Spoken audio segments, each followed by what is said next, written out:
We're joined now by the chairman of the Republican National Committee, Reince Priebus. Nice to have you with us, sir. Thank you for having me. How do you feel so far about the field of announced presidential candidates on the Republican side? And are you particularly disappointed by anybody who declined to run?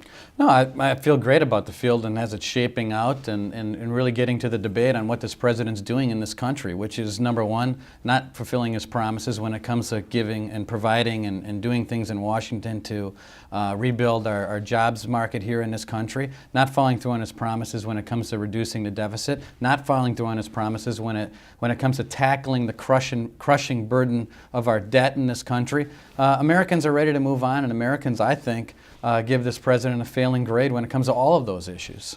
President Obama's re-election committee is on track to raise $1 billion with a B for his re-election effort. Are Republicans up to the task of raising that kind of money? Well, absolutely. I mean, obviously we're working every day to go toe-to-toe with President Obama. Our field is proceeding, and as you mentioned before, it's getting itself set. But the reality is I think this president's going to need more than $1 billion to try to pull the wool over the American people's eyes. So we already know that a vast majority of Americans believe that they're not better off today than they were 3 years ago. We know that Americans are not satisfied with the level of good-paying jobs that have been provided in this country under the leadership of this president. Now, I don't know of a president in modern American history that's been able to survive his economic record. I think he's going to go down. You inherited the RNC in January, mired in debt. How's it digging out, and are the big donors on the verge of coming back? Well, Ashley, I've said that, like any job, and especially this one, at least when you come into a situation as I did, it starts with rebuilding credibility and trust. And that's what I try to do every day. Credibility and trust with our donors, our grassroots, the Republican parties, reporters, friends on the Hill. That's what I'm doing every day. And so far, so good. We're on a really good pace for rebuilding that major donor, that pool that we need to have ready to go to defeat this president and make him a one-term president. Things are going well. Representative Paul Ryan, in a meeting with President Obama, told him to his face, leadership should come from the top. He also told Obama that he was wrong to cast Republicans as turning their backs on kids and seniors.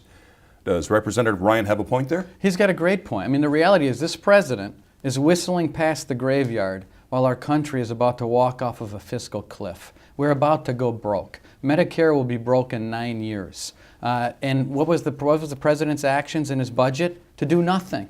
So the president's proposal, the Democrats' proposal when it comes to Medicare, is to do nothing, but to do everything they can to scare seniors against the one plan that's on the table that would actually save Medicare for seniors and it would put it on a sustainable path for the future. But I think the American people are smart. They'll figure this out, that this president isn't serious about tackling the issues surrounding Medicare, and he would rather demagogue Republicans, demagogue Paul Ryan, than actually get serious about saving Medicare. We're doing it, and he's not. So you don't see vouchers as very problematic as the whole campaign heads into the home stretch? Well, it's not, first of all, I mean, we can get in the weeds on what the program is. I can, but it's not a voucher program. It's a program that's very similar to Medicare Part D, Medicare Advantage. It preserves Medicare completely for any senior 55 or over, and for people 54 or lower, it makes sure that programs are in place so that insurance is there, fully funded for every senior in America. Mr. Chairman, if you go by the old adage, perception is reality or can be reality, you know the Democrats, your opponents, are going to hammer away at this voucher all the way down to Election Day. How do you deal with that? Well, you deal with it by telling the truth. I think that most Americans, and every Democrat that might be watching this would agree with me, that the government is making promises that it just can't keep when it comes to Medicare. They know it, we know it, every American knows it, and the Republicans are the only ones tackling the problem and exhibiting leadership. Your question started with whether or not Paul Ryan's comment to President Obama was fair, that leadership starts at the top. Yes, it's fair, and I'll tell you what, I think Americans are getting fed up with a president who isn't serious about getting our economy back on track. Are you concerned about the loss of a Republican House seat in a very red district in western New York? Well, I mean, you never want to lose a seat, but the reality is I think we had a very unique situation there in New York 26. I mean, we had a candidate that wasn't just running as an independent. We had a candidate who was running under the quote-unquote Tea Party label when we all know that he ran as a Democrat 3 times. But here's the kicker, and something people aren't mentioning in this debate. Jack Davis spent $3 million early of his own money confusing the electorate. Now, obviously, it wasn't ideal, and we want to win that seat back in 18 months, and I have every confidence in the world that we will. Democrat who won, though, campaigned against Paul Ryan's Medicare reform.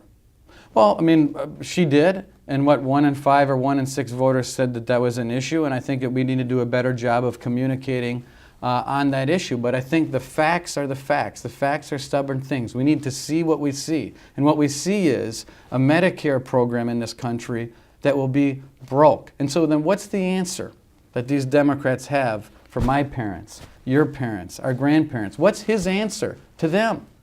I mean, the only thing he's done since being president was raid Medicare by $500 billion. And he has the audacity to berate Paul Ryan for coming up with a plan to save Medicare. The American people are going to see through this. Republicans were hoping to take back the Senate no matter who wins the White House. Do you still see that as a viable possibility or a probability?